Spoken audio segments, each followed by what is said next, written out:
तो आजा आए थे खेतों में गेहूं को पानी देने, फिर लग जाते हैं काम पे।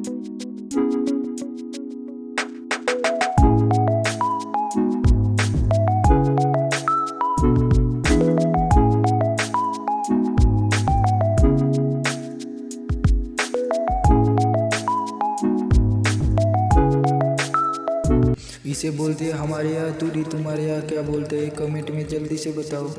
आज हमारे कुत्ते को नहीं नहला लेते, सालों तुम 4 दिन से नहाते नहीं हो, मुझे नहलाते हो। फिर क्या 350 की स्पीड से नहला ले रखते हैं। ब्लॉग कैसा लगा जल्दी से बताओ।